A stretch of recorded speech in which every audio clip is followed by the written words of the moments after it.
Good afternoon students.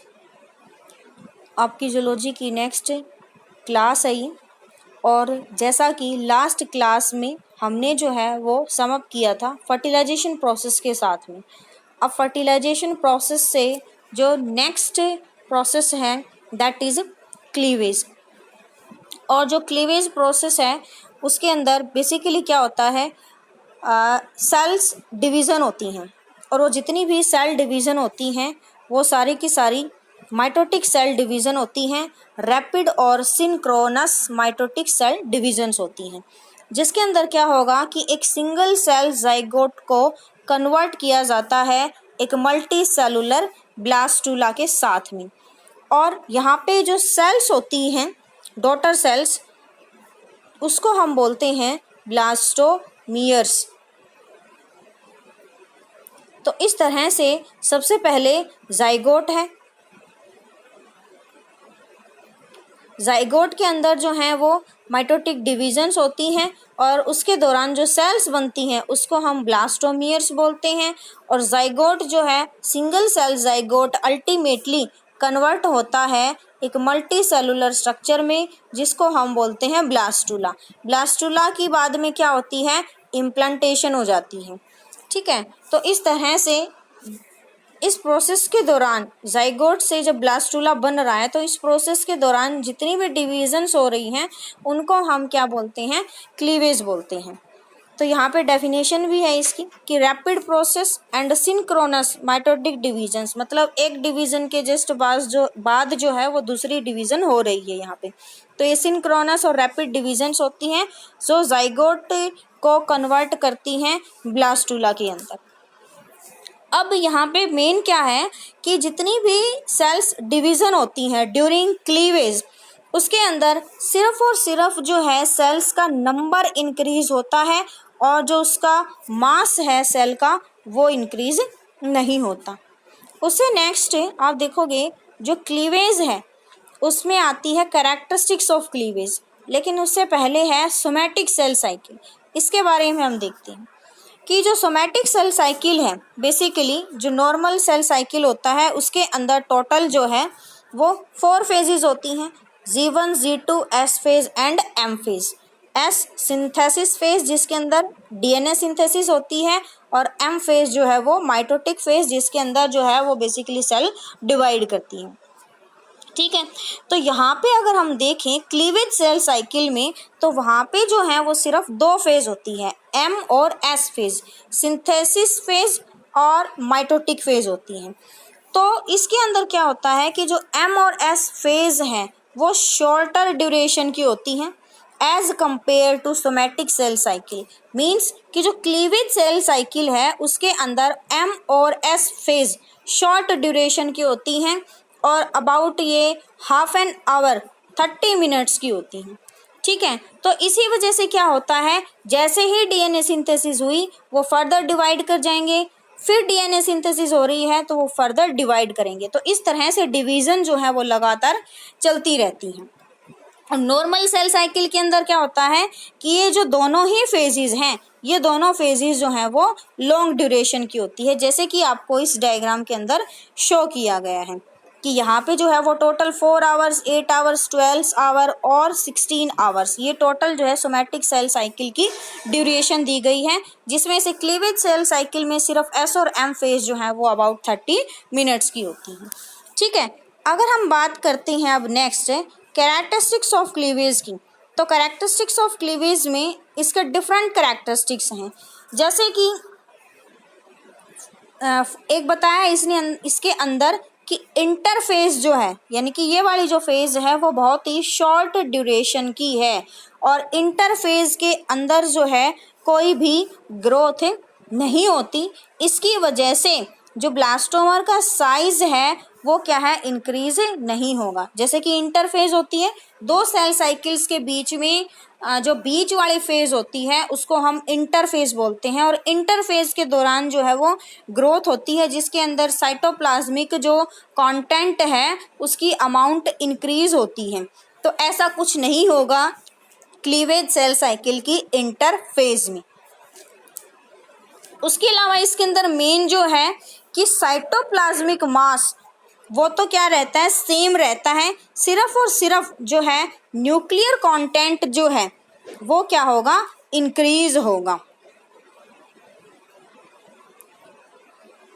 उसके अलावा अगर हम और कैरेक्टरिस्टिक्स देखें तो यहाँ पे जो अल्टीमेटली चेंज है वो क्या आएगा कि जो during cleavage nuclear material increases, जैसे कि मैंने तुम्हें बताया है न्यू न्यूक्लियस बन रहे हैं क्योंकि सेल जो है इस तरह से डिवाइड कर रही हैं, इस सेल का भी न्यूक्लियस होगा, इस सेल का भी न्यूक्लियस होगा, तो जो टोटल सरफेस एरिया है वो तो इंक्रीज हो रहा है, बट जो साइटोप्लाज्मिक कंटेंट है वो जो है वो सेम रहता है। सिर्फ जो न्यूक्लियर कंटेंट है दैट इज न्यूक्लियस, उसकी क्या होती है, फॉर्मेशन होती है, तो जिसकी वजह से जो न्यूक्लियर साइटोप्लाज्मिक रेशियो है वो जो है वो इंक्रीज हो जाएगा।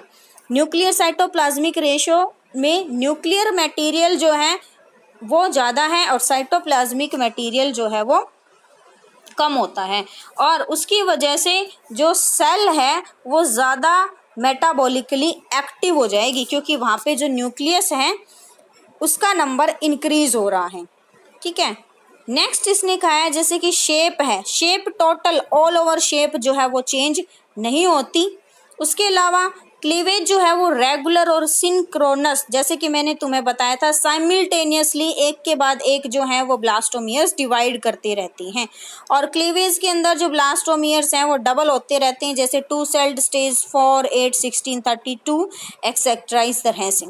नेक्स्ट अगर हम देखें तो एक इसने बताया एम्फीबियंस में वहाँ पे abrupt change in the duration and synchrony of the cell cycle which is called mid blastula transition।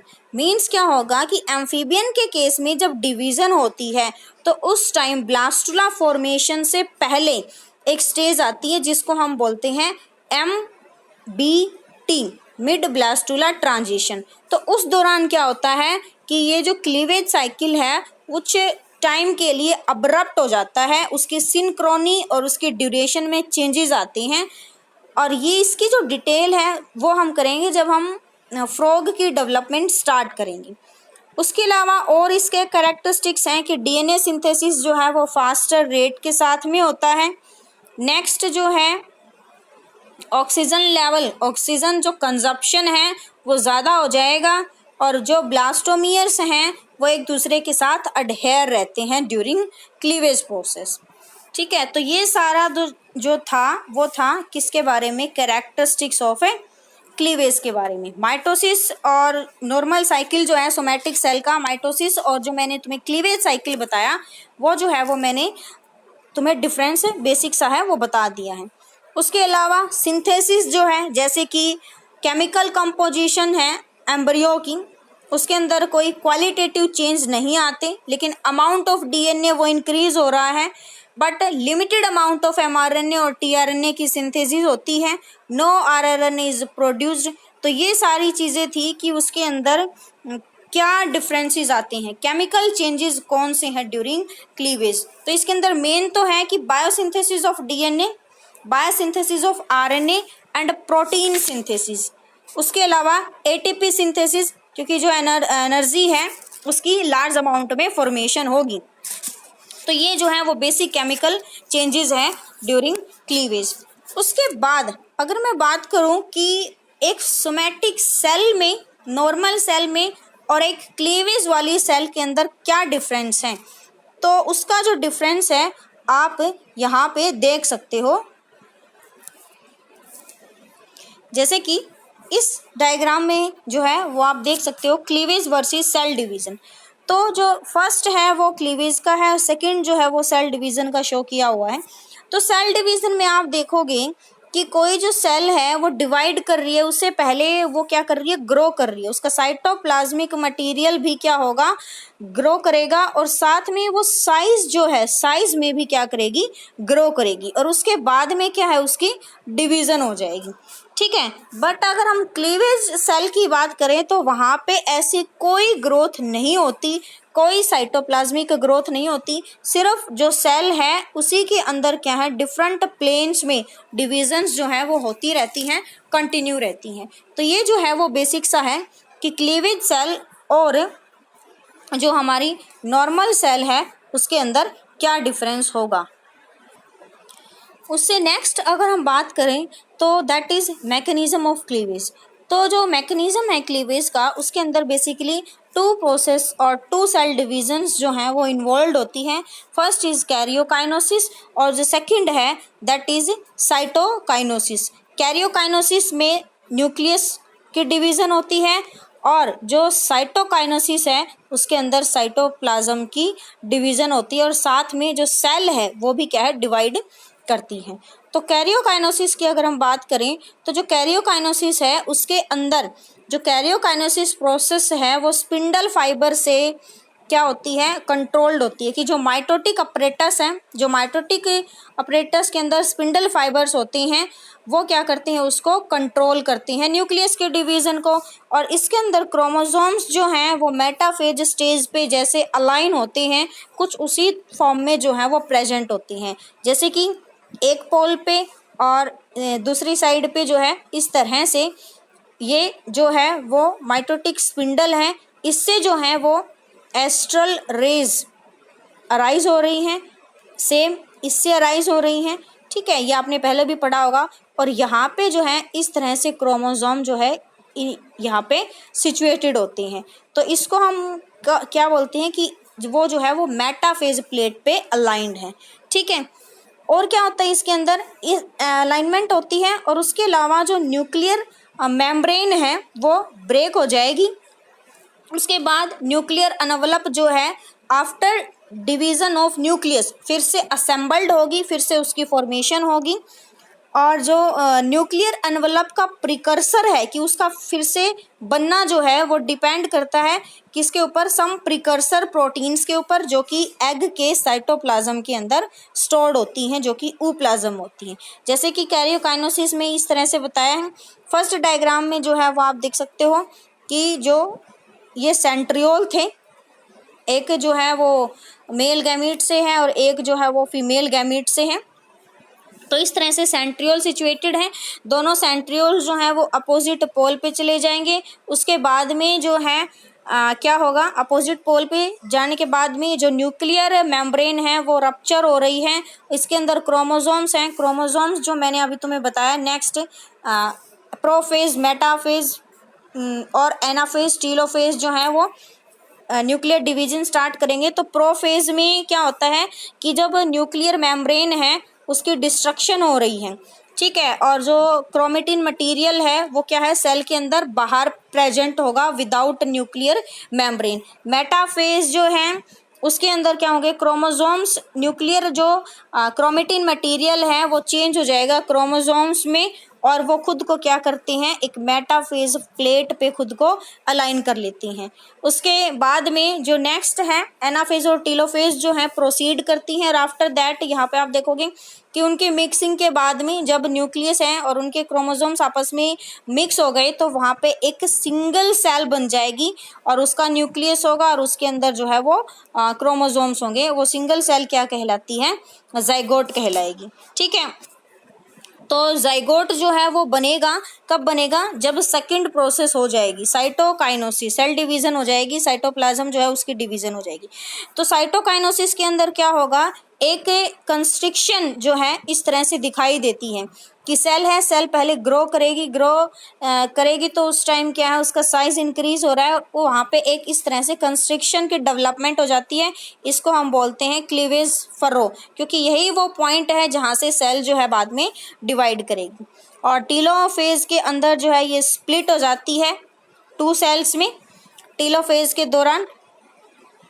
क्यों, क्योंकि जो क्लीवेज फरो है वो क्या करेगी, खुद को इस तरह से एक्सटेंड करेगी और एक्सटेंड करती हुई आपस में ज्वाइन करके और टोटली जो है वो सेल को डिवाइड कर देती है। ठीक है, उसके अलावा डिफरेंट मैकेनिज्म्स हैं किसके लिए, एक्सपेंडिंग द सेल मेम्ब्रेन, की सेल मेम्ब्रेन जो है उसके बाहर में कैसे ले डाउन होगी, उसके लिए डिफरेंट मैकेनिज्म्स हैं। ठीक है, तो ये सारा जो था वो मैकेनिज्म में था। और उसके बाद जो है वो स्टार्ट होता है आपका इम्पोर्टेंट और एग्जाम पॉइंट ऑफ व्यू और आपके सिलेबस के अकॉर्डिंग भी planes of cleavage and patterns of cleavage. Patterns of cleavage जो है वो बहुत ही ज़्यादा इंपॉर्टेंट है, ये क्वेश्चन भी जो है वो एग्जाम के अंदर आता है। तो अगर हम बात करें प्लेन्स ऑफ क्लीवेज की, तो जो प्लेन्स ऑफ क्लीवेज है वो टोटली डिपेंडेंट होते हैं किसके ऊपर, पोजीशन ऑफ माइटोटिक स्पिंडल्स, कि माइटोटिक स्पिंडल्स की पोजीशन जो है जाइगोट, डिवाइडिंग जाइगोट में वो कहाँ पे प्रेजेंट हैं, उसके बेसिस पे जो है वो प्लेन्स ऑफ क्लीवेज जो होते हैं डिफरेंट टाइप के होते हैं। और वो बेसिकली जो है वो 4 डिफरेंट टाइप के प्लेन्स ऑफ क्लीवेज देखने को मिलते हैं, जिसमें से फर्स्ट जो है वो है मेरीडोनियल, सेकंड जो है वर्टिकल प्लेन, थर्ड जो है वो है इक्वेटोरियल, और लास्ट जो है उसको आप लैटिट्यूडनल, हॉरिजॉन्टल और ट्रांसफर कुछ भी बोल सकते हो। तो ये टोटल जो है 4 प्लेन्स हैं डिफरेंट। तो सबसे पहले अगर हम बात करें मेरीडोनियल प्लेन की, तो इसके अंदर क्या होगा, जैसे कि इस पिक्चर के अंदर आपको दिखाई दे रहा होगा कि एग है और एग के सेंटर में से एक एक्सिस पास होती है जिसको हम बोलते हैं मीडियन एक्सिस। ठीक है, अब इसने कहा है कि जब सेल डिवाइड कर रही है from animal pole to vegetal pole through median axis, बिल्कुल मिडल से, तो वो क्या है, 2 इक्वल सेल्स जो हैं वो प्रोड्यूस करेंगी। ठीक है, इक्वल साइज की डॉटर सेल बनेगी, और इस प्लेन को हम क्या बोलते हैं, मेरीडोनियल प्लेन ऑफ क्लीवेज बोलते हैं। ठीक है, जैसे कि फर्स्ट क्लीवेज होती है फ्रॉग के जाइगोट के अंदर। उसके बाद नेक्स्ट जो है वर्टिकल प्लेन, वर्टिकल प्लेन के अंदर जैसे कि नेम से हमें पता लग रहा है कि वर्टिकल साइड पे कट होगा, बट जैसे कि मीडियन एक्सिस में, ये मीडियन एक्सिस है, अगर बीच में से कट कर रहा है तो वो मेरीडोनियल प्लेन था, बट वर्टिकल प्लेन के अंदर थोड़ा सा चेंज होगा कि जो कट होगा ना वो मीडियन एक्सिस के साइड पे होगा, या तो लेफ्ट साइड पे कट होगा या राइट साइड पे कट होगा, जिसकी वजह से ये जो सेल्स बनेंगी वो इक्वल साइज की नहीं होंगी। जैसे कि फोर्थ क्लीवेज होती है फ्रॉग की, मीन्स जैसे इसने कहा है furrow passes from the animal pole towards the vegetal pole but does not through the median axis, but वो एग्जैक्ट मीडियन एक्सिस में से पास नहीं होती, वो क्या है, आइदर लेफ्ट और राइट साइड पे पास होगी ऑफ द मीडियन एक्सिस। ठीक है, ये डिफरेंस है। उसके बाद जो थर्ड टाइप का है वो है इक्वेटोरियल। इक्वेटोरियल के अंदर क्या होगा, जैसे कि इस पिक्चर में शो है, एक सेल है और सेल में टोटल क्या होगी, यहाँ से डिवीज़न होगी, मतलब कि on the right angle of the median axis, तो इस तरह से डिवीज़न होगी, टोटल ट्रांसफर साइड पे, हॉरिजॉन्टल साइड पे डिवीज़न होगी, और जो है वो बीच में से डिवाइड करेगा। जैसे planes divide the egg half way between the animal vegetal pole, half way में हो रहा है ना, यहाँ से और यहाँ तक एनिमल वेजिटल पोल था, तो इसका क्या है, हाफ ऐसे बन रहा है, and the line of division run right angle to the median axis, तो ये मीडियन एक्सिस है, तो इसके अंदर लाइन ऑफ डिवीजन कैसे रन करेगी, at right angle to this, तो इस तरह से ये बीच में से रन करेगी, तो इसकी वजह से भी क्या होगा, इक्वल साइज की डॉटर सेल्स जो हैं वो बनेंगी। जैसे कि थर्ड क्लीवेज होती है एम्फियोक्सिस के केस में। अगर हम बात करें लास्ट की, ट्रांसफर की क्या होगी, वैसे तो ट्रांसफर नेम से पता लग रहा है कि ट्रांसफर साइड पे क्या होगी, डिवाइड करेगी, हॉरिजॉन्टल जो है साइड से डिवाइड करेगी, बट सेम यहाँ पे वर्टिकल की तरह मिडिल में से नहीं जाएगा, बल्कि क्या है, इससे थोड़ा सा लेफ्ट या इससे थोड़ा सा राइट वो हॉरिजॉन्टल पे डिवाइड करेगा। ठीक है, जैसे कि थर्ड क्लीवेज होती है फ्रॉग के केस के अंदर। तो ये सारा था प्लेन्स ऑफ डिवीज़न या डिफरेंट प्लेन्स ऑफ क्लीवेज, आप इसको बोल सकते हो। ठीक है, अब जो नेक्स्ट है वो है कि types of cleavage, first on the basis of potentiality of blastomeres, और उसके बेसिस पे जो है वो 2 टाइप की क्लीवेज होती है, एक जो है वो डिटर्मिनेट और सेकंड जो है वो इनडिटर्मिनेट। इसके अंदर जो बेसिक से डेफिनेशन और आपको समझ में भी आ जाएगी, डिटर्मिनेट का मतलब है डिटरमाइंड एक तरह से, कि जैसे कि वो होता है कि हमें जो है वो आगे फ्यूचर में क्या करना है, वो हमारा गोल जो है वो डिटरमाइंड है, सेट है। तो ऐसे ही इसके अंदर क्या होगा कि जो ब्लास्टोमियर्स हैं उनको पता है कि आगे वो क्या है, एम्ब्रियो का कौन सा पार्ट बनाएंगे, तो उनका जो गोल है वो सेट है। ठीक है। और ये जो डिटर्मिनेट क्लीवेज है ये मेनली प्रोस्टोम्स में देखने को मिलती है, और इससे अपोजिट एक वर्ड है डिट्यूरोस्टोम्स। प्रो का मतलब फर्स्ट, पहले, तो प्रोस्टोम्स वो होते हैं जिसके अंदर डेवलपमेंट के दौरान माउथ की फॉर्मेशन पहले होती है, और डिट्यूरोस्टोम्स वो हो गए जिसमें डेवलपमेंट के दौरान एनस की फॉर्मेशन जो है वो पहले होती है इन द डाइजेस्टिव ट्रैक्ट। ठीक है। तो जो प्रोस्टोम्स हैं वो डिटर्मिनेट टाइप की क्लीवेज जो है वो शो करते हैं, और जो डिट्यूरोस्टोम्स हैं वो इनडिटर्मिनेट टाइप की क्लीवेज शो करती हैं। जैसे कि यहाँ पे लिखा है cleavage also mosaic cleavage in most protostomes, it results in the developmental fate of the cell. Developmental fate of the cell means कि उसको आगे डेवलपमेंट में कौन से पार्ट की फॉर्मेशन करनी है, तो वो जो फेट है उसका मतलब उसका जो फ्यूचर है, डेस्टिनी है, वो क्या है, डिसाइडेड होती है। ठीक है। बीइंग सेट, वो पहले से सेट होती है early in the embryonic development. ठीक है। जो इनडिटर्मिनेट होगी उसके अंदर क्या होगा कि जैसे एक सेल है, एक सेल जो है वो फर्दर दो सेल के अंदर जो है वो डिवाइड कर गई, तो इन दोनों में से जो इंडिविजुअल सेल्स हैं, मतलब इन दोनों में से इंडिविजुअल सेल की कैपेबिलिटी है कि वो जो है वो कंप्लीट ऑर्गेनिज्म जो है उसकी फॉर्मेशन कर सकती है। ठीक है। तो डिट्यूरोस्टोम्स के अंदर क्या होता है, two resulting cells can be separated and each one is individually developed और डेवलप इनटू होल ऑर्गेनिज्म। ठीक है। तो यहाँ पे ये इनडिटर्मिनेट है, और आप यहाँ पे ये बोल सकते हो कि यहाँ पे जो है वो एक तरह से अनडिफरेंशिएटेड है सेल्स, मतलब इनको अभी पता नहीं है कि इन फ्यूचर इनको आगे किस में जाके, किस टाइप के टिश्यू और ऑर्गन में जाके डिफरेंशिएट करना है। इस वजह से यहाँ पे स्टेम सेल की तरह ये बिहेव करती हैं, टोटिपोटेंसी जो है यहाँ पे देखने को मिलती है। तो ये तो था सारा का सारा किसके बारे में, types of cleavage on the basis of potentiality of blastomere. तो जो नेक्स्ट इसकी आपकी वीडियो होगी उसके अंदर हम एक छोटा सा इसका पोर्शन रह गया, that is types of cleavage on the basis of amount and distribution of York, कि यॉक डिस्ट्रीब्यूशन के बेसिस पे जो क्लीवेज हैं वो कौन कौन से टाइप की हैं। तो इससे पहले हमें ये पता होना चाहिए कि जो यॉक डिस्ट्रीब्यूशन है उसके बेसिस पे एग जो हैं वो कौन कौन से टाइप के होते हैं। वैसे तो मैंने तुम्हें ये पार्ट पहले करवा रखा है, टाइप ऑफ एग्स का भी और टाइप ऑफ क्लीवेज का भी एक स्मॉल पोर्शन स्टार्टिंग में मैंने ऐड किया था पावर पॉइंट प्रेजेंटेशन के अंदर।